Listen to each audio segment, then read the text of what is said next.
First, Damon Dunn. A hand for Damon Dunn.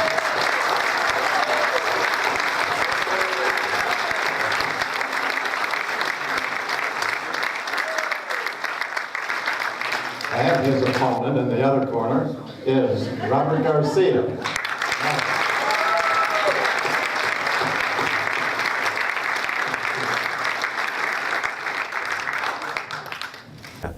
So I want to thank you all for coming out today. This is a critical election. I think all of us love Long Beach. And when this election is over, when the 8.5 by 11 postcards that you guys are tired of getting, and when the debates are over with 2-minute answers and 1-minute rebuttals and 2-minute closings, that there's going to be a mayor that's going to sit behind some seat. And there's going to be real work to do. And the city council, they're part-time. And the mayor's got to do a lot of heavy lifting, and we need to have confidence that our mayor has the business acumen to be able to differentiate between a $119 million retrofit, and do we bond to be able to make that happen? And what do we get with a $12.6 million public-private partnership with $2.6 million being off-site leases and bringing that in and owning that building for 30 years through a private sector developer? And how does that impact the general fund? We need to have confidence that the mayor can plow through that heavy lifting. We're going to have confidence that the mayor is independent, that you can protect the interests of the people, that you're not going to lobby to special interests. There haven't been people who are raising you money that want to have a part of your agenda now, people who've organized for you that say now that when there's collective bargaining time that you have to listen to our interests and put our interests ahead of the people's. I've spent my time in this campaign being an independent, standing as my own man, not having any party affiliation, funding most of my campaign, because when I get into office, I want to make sure that I can work for the people, stand as my own man, and stand on my own ideas. And then I think it's important that we have a mayor that's going to drive every single day. Who's going to get up at 6 a.m. and show up at the office? Who's going to leave at midnight? Who's going to get up at 6 the next day? Who's going to go back home at midnight? Who's going to work 7 days a week, 365 days a year? These are the core tenets to my success.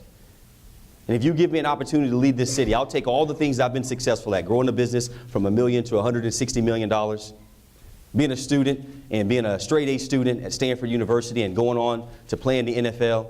I'll take all the lessons that I've learned and I will deploy them in the office of mayor, and I will make you proud. Thank you, and God bless you.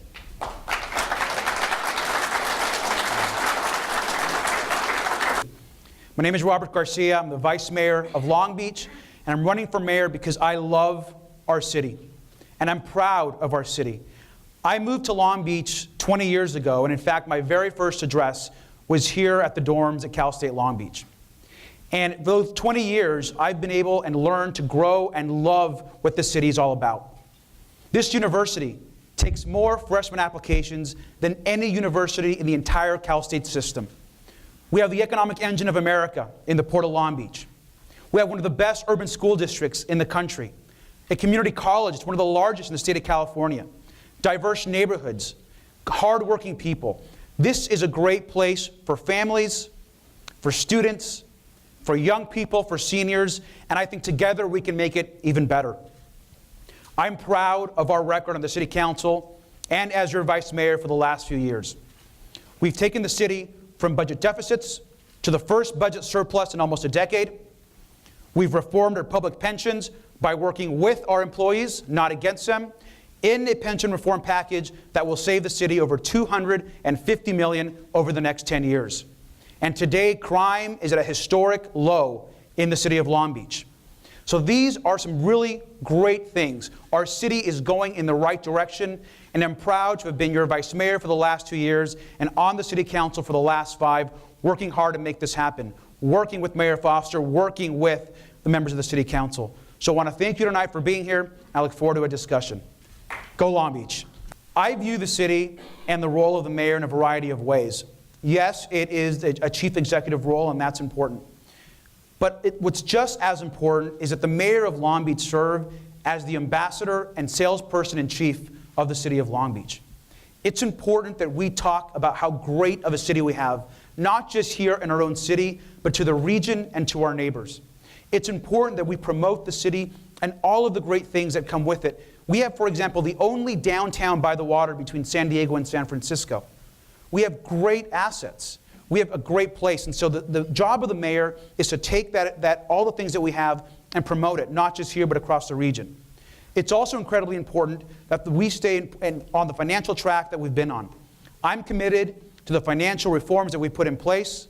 I'm committed to ensuring that we don't overspend like we've done in the past. I'm committed to make sure that we continue fiscally to save money, put more money in our reserves, and ensure that Long Beach is going in the right direction financially. We've done those things, and I plan to continue those things. For me, it's all about bottom line productivity, right? We need to drive general fund revenue. I've walked 12,000 doors, and I've talked to people from April of 2013 all the way through today. And every door that I knocked on, people told me about services that they wanted, whether it was their sidewalk or whether it was their street and pothole, or whether it was after school hours or library hours extended, or whether it was other infrastructure projects. And how do you have the resources to do that? You need a mayor that has a background that can drive economic development and drive general fund revenues. And that's critically important. In my private sector career, I've developed 31 projects across multiple cities, working with city planners, working with development service departments, working with transportation departments, environmental mitigation groups, and we work together with neighborhood coalitions to deliver these projects. And every project that we delivered increased a city's bottom line general fund revenues, property tax, sales tax, business tax. We're going to have 2,000 unemployed people at Boeing once the C-17 shuts down production. We're going to have to figure out how do we reposition that 2.5 million square foot building. I was talking with Kathy Weeder's husband, who's a buyer for Boeing, and he was telling me that, you know what, they may be able to use repurposed airplanes here to paint them, or to maybe do fuselage repair or wing repair here because we have a hangar that's big enough to roll them in. I feel comfortable that I can go sit down with the Boeing CEO and figure out how can we reposition this. And if not, then can we go to Airbus, or can we go to other aerospace manufacturing, engineering, design, to be able to deploy that 2,000 employees that we're going to have of human capital. And so that's, I think, how we're going to differentiate. Mr. Dunn, a follow-up. Do you believe that Mr. Garcia's experience in city government is an asset for him or a liability? Well, I believe that Mr. Garcia was one of 9 part-time city council members, and I think he voted, with what Bob, the executive leader, was doing. So I give the credit of executive leadership to Bob Foster. Bob Foster led the votes and led this city to cut $134 million from the general fund, to be able to cut 784 positions. He led us from 2008 when the recession hit to today, and Robert was part of that time from whenever he went on the city council in 2010. He was one of 9 votes. He didn't have executive leadership. He wasn't responsible for that. So I think that it is neither that much of an asset to me, given that he was not in executive leadership. He understands the process, but I've been in executive leadership. I've run a company. I've been responsible for delivering projects on time and on budget. And so I feel confident when you have executive leadership where the buck stops with you, you have to manage the people and all the pressures on you. There's a huge differentiation between that and being a part-time city council member, one of 9, voting on projects and taking credit for what all 9 other people did. Well, I mean, it's clear that public safety is 67% of our total general fund budget. We have a $400 million budget. It's also clear, we've got, IAM that takes a significant percentage of that budget as well. Those are all our public employees that are not public safety. And so having that many employees that are collectively bargain agreements have such a large percentage of your total budget, it's going to come down to negotiations. And we've seen now, John Gross has come out and shown us that from 2017 forward that our expenses are growing at a much sharper curve, or a much sharper slope than what our revenues are growing. And the only way we're going to be able to bridge that, because it's necessitated and mandated for us to have a balanced budget, is to be able to collectively bargain agreements to where our revenues come in alignment with our expenses. And we sign 4-year, 5-year deals, and that's where we're going to be able to find the money. Now, do we need to make cuts in other areas after that? I don't know, but let's make sure that we're majoring in majors here, that the significant issue is to be able to bring our budget into alignment is really going to come from our collective bargaining agreements with public safety and with IAM, and we will have to negotiate contracts in which their expenses are in alignment with our revenues, period. That's not an easy job to do. Well, it's a job. If you put me in the lead, I got to lead on it, and I'll lead on it.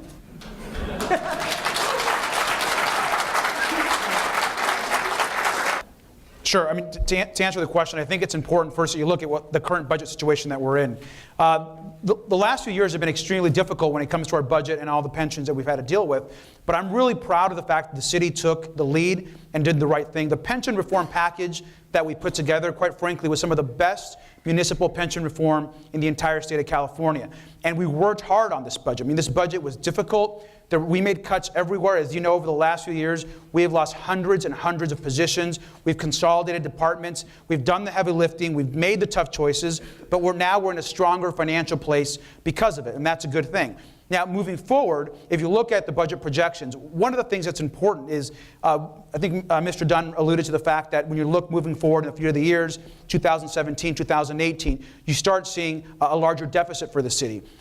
The hidden gem of that is in direct relation to the unfunded liability that we're now paying down through CalPERS. And so what the city is doing now, which we weren't doing before, is we're now paying down much more of our unfunded liability and our CalPERS payment. So over time, that unfunded liability is going to continue to decrease. And so while we're going to have some pain in the short term, it's really the right thing to do because we're paying down that liability. So we're going to have a much better budget situation than we had in the past.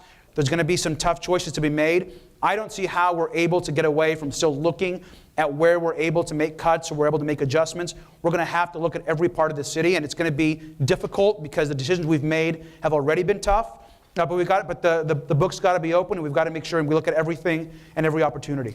Yeah, the solution to this is a all-inclusive solution. Part of this is being able to retain business that you have. You see, when we lost the Naval Shipyard, we're going to lose a C-17, and you have to be able to know businesses in your community, what do they need? And we need to put in place exit surveys for people that deal with our city to understand whether you're individual for a business license or for conditional use permit or a development permit, so we can understand where are we bottlenecking, where are we not providing good service. And when we get that information, now we have intelligent information to be able to move our city forward and to make the processes more efficient to keep business here. Now we're talking about how do we also recruit new business so that we look at every industry sector, in our city. We say, how can we in our healthcare industry sector leverage the assets that we have to be able to create more jobs? Maybe we can work with St. Mary's, and we can work with Miller's Children's Hospital, and we can work with Mayoral Hospital, and we can work with our Veterans Hospital and our children's clinics, and we can say we have this buying power. So maybe we all work together to buy all of our end goods from one medical supply user, and the incentive for them is going to be they're going to have to open up an office that's going to be located in our Douglas Park. So we have to be more creative with the assets that we have. It can't be a 30-point generic policy plan. You start with what you have. You understand how do you leverage it. We have to look at what's happening at Cal State Long Beach. If anyone understands what happened with Silicon Valley, then you know that it started with those guys creating the transistor and Stanford University working with them. We start with our innovation challenge here, and we start putting, angel investment, and we start putting investment capital behind them, and then we have the opportunity to create our own little incubator for technology. Well, I think it's important that the thousands and thousands of graduates that are going to be graduating this year and like every year at Cal State Long Beach, this is incredible human and intellectual capital that we have in our city. And what we don't want to lose is that brain power, that drive to start businesses, what they're producing for the world and for the community. Cal State Long Beach, as you know, produces more artists than almost any other place west of the Mississippi. And that creative capital has got to be fostered here in the city. So there's a variety of things. I think the first thing you have to and want to do is ensure that there's housing for people to live here. One of the housing issues that we have is we don't have enough housing for faculty, for graduate students, for young families. We've got to do a better job of creating that, especially in some of our denser areas like in the downtown area. But as far as the economy goes, there's a variety of things happening. And it first starts with the Port of Long Beach. It's important for us to understand that 30,000 of our direct jobs are related directly to the port. And the competition that we're going to have with the port from other places around the world is only going to increase over the next decade. We have the Panama Canal expansion happening. We have the superport in Mexico that's being discussed. Ports that are being modernized up above us in North America. And so that challenge, those 30,000 good direct jobs, it's important for us to keep those jobs and to be aggressive with that growth. In addition to that, we've got to be prepared for the new economy. The economy in Long Beach and across the region and the world is changing. There's an economic boom when it comes to technology. We can and should be the Silicon Valley of the South here in Long Beach. There's an economic change in healthcare. The healthcare industry is changing dramatically. So those are some areas that we can improve on the economy for our students. Well, there's certainly no more important economic asset that we have in the city of Long Beach than the port. We talked about the direct jobs, and obviously when you look at the region, you're talking about hundreds of thousands of jobs, and most of them are good jobs. So that industry, the fact that our combined seaport is the largest in our country is incredibly important. I think it's always important to have a positive relationship. I know that the port and the city, and by the way, we're all part of the same city family, have had challenges, but I'm not interested in the politics and the back and forth that has happened, particularly recently. I think it's important that we're unified, that we work together, that if we're going to have disagreements, you have them in a polite, civil way, but the world is looking at Long Beach to ensure that our complex is being run efficiently and effectively. The single most important decision that the port is going to make, and quite frankly the city is going to make from a hiring perspective in the next few months, is who we bring on as the executive director of the port. And it's incredibly important that we bring on someone that is respected nationally, that understands the business and the industry, and that can come in and really restore some of that confidence and ensure that the port stays stable and moves forward. The port overall has been doing a good job in weathering the financial crisis as well as some of the recession that we had. So we've got to ensure that the port stays civil and moves forward in a positive way. The core of the issue is that we have harbor commissioners and a mayor that have allowed politics to be involved, and they're over micromanaging the port. And we've lost two executive directors. I think if you ask Dick Steinke and if you ask Chris Lido, if they wanted to be honest, they're going to tell you specifically that there have been too many politics, that the mayor's wanted to drive things a certain direction, and he's appointed harbor commissioners that are doing the things that he wants them to do, and that has been an issue. That's broken down communications. That's just the facts. It is what it is. That being said, how do we fix that?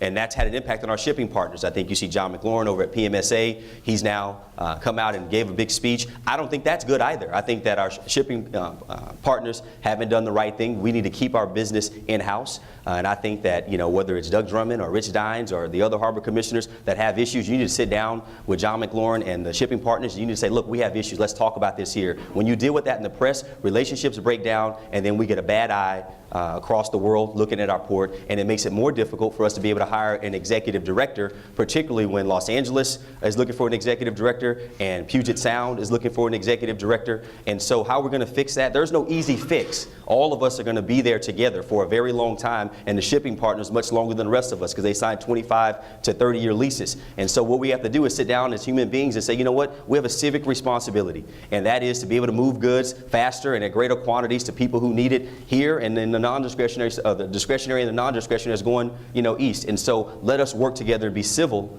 so that we can do our jobs and be good stewards of this resource and asset that we've inherited.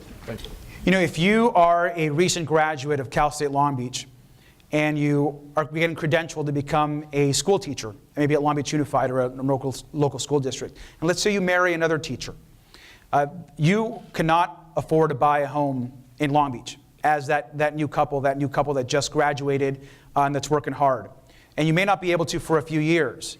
And so we do have a challenge, I believe, in Long Beach when it comes to affordable housing.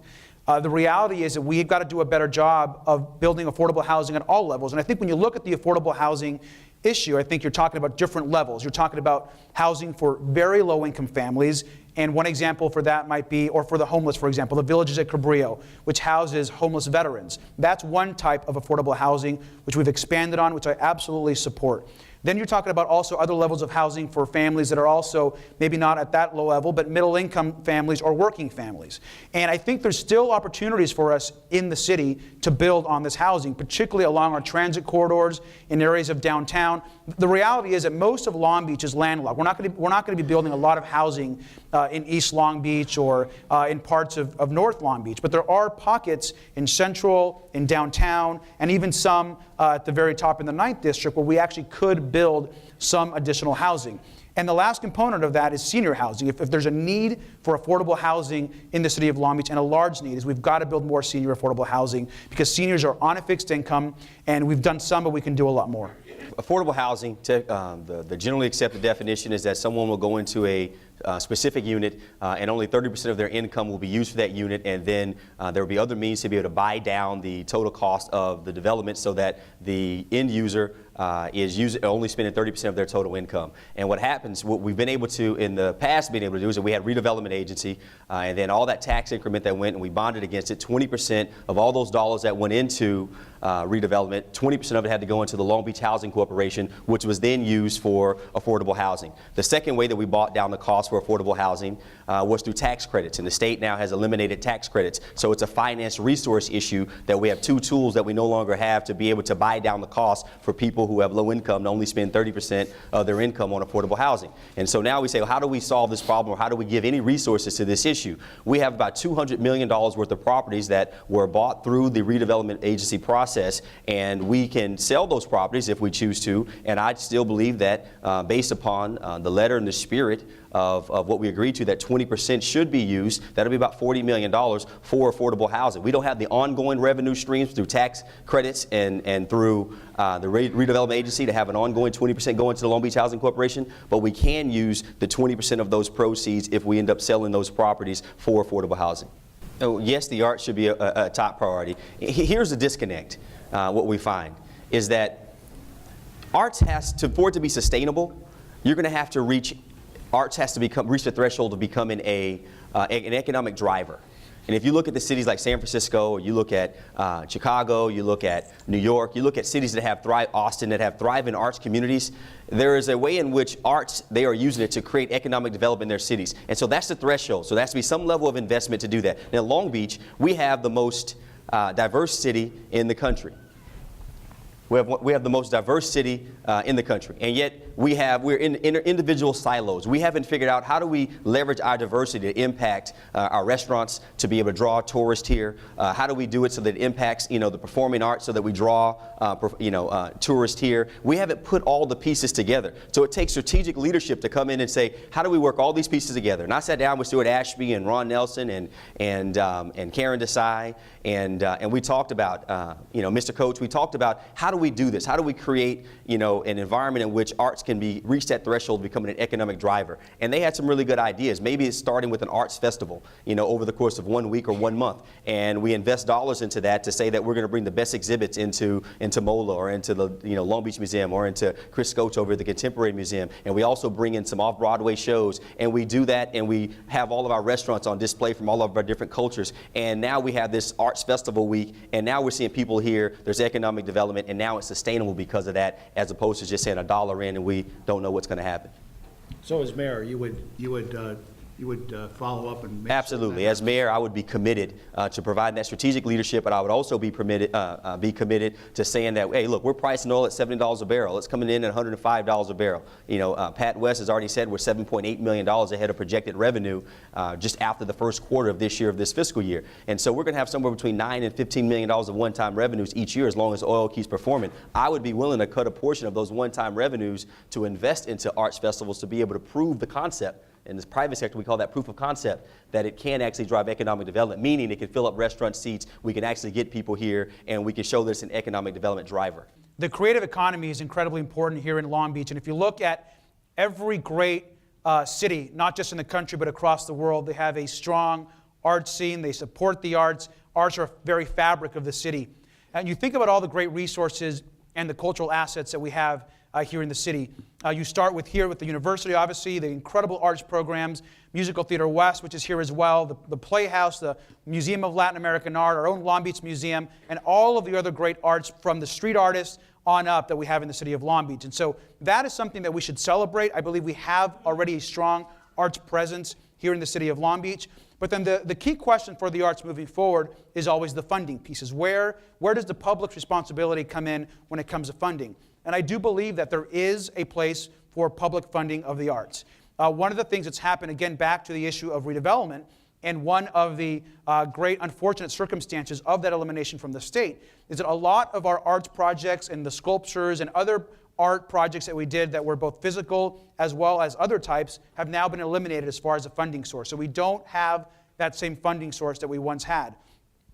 There has been a commission on the arts that recently produced a series of suggestions for the city, for the mayor to look at. It's something that I support. I believe they have good recommendations on there. One of the things that we have to look at in the future as well is as the money comes down from the state, as we sell off these parcels, is what percentage of that is going to be to the arts. And I think that's something that we're going to have to look at, and I support a portion of that going to the arts. In terms of the recommendations from that commission, is there any one or two of them that you would be willing to commit to tonight specifically to help the arts?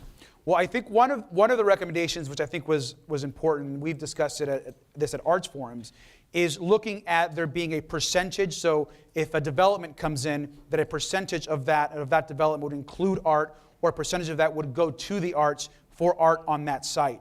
And that's something that I support. We actually had that in the city of Long Beach as part of the redevelopment agency, but now that it's gone, we don't have that. And so moving forward, are we going to incentivize private developers in having a percentage of that fee go to the arts? I think that's something that we should have. I would support that.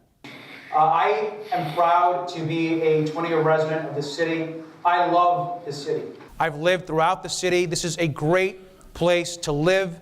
It's a place that where people support each other, where they want to make their neighborhoods a better place, and I think that's something that we're all really proud of.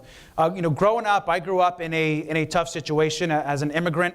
I oftentimes, growing up, lived in an apartment with 7 or 8 people. My mom worked at thrift shops and a variety of different odd-end jobs. But one thing that we always believed when I was growing up is the value of hard work, of being honest, and of supporting your community. And the best thing that ever happened to me growing up was the day I became an American. And I always say that the day I became an American completely changed my life.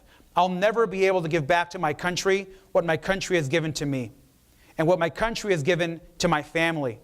And so I'm here because I love this country. I love serving people. I love helping people, which is why I became a teacher. And I love this city. I think our best days as a city are ahead of us.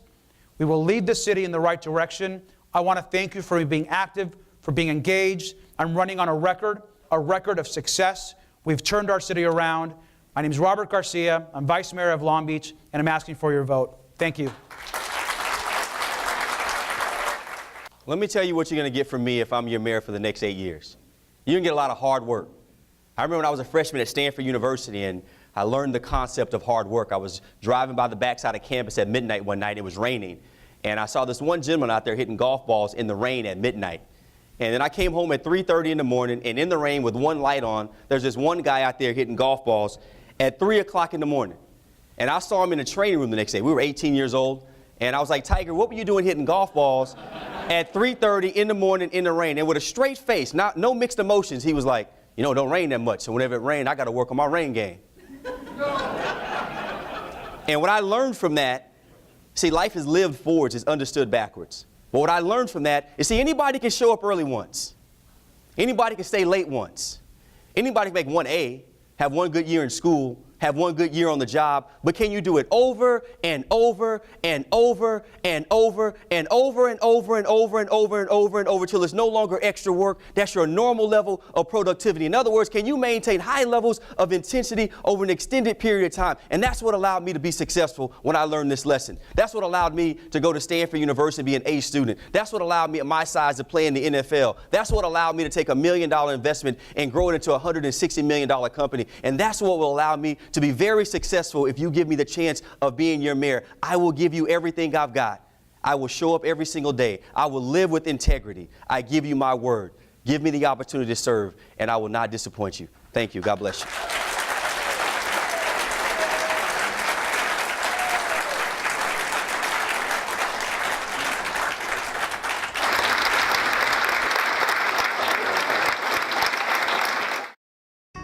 Hi, Long Beach. I'm Gabriella. What are you doing June 3rd?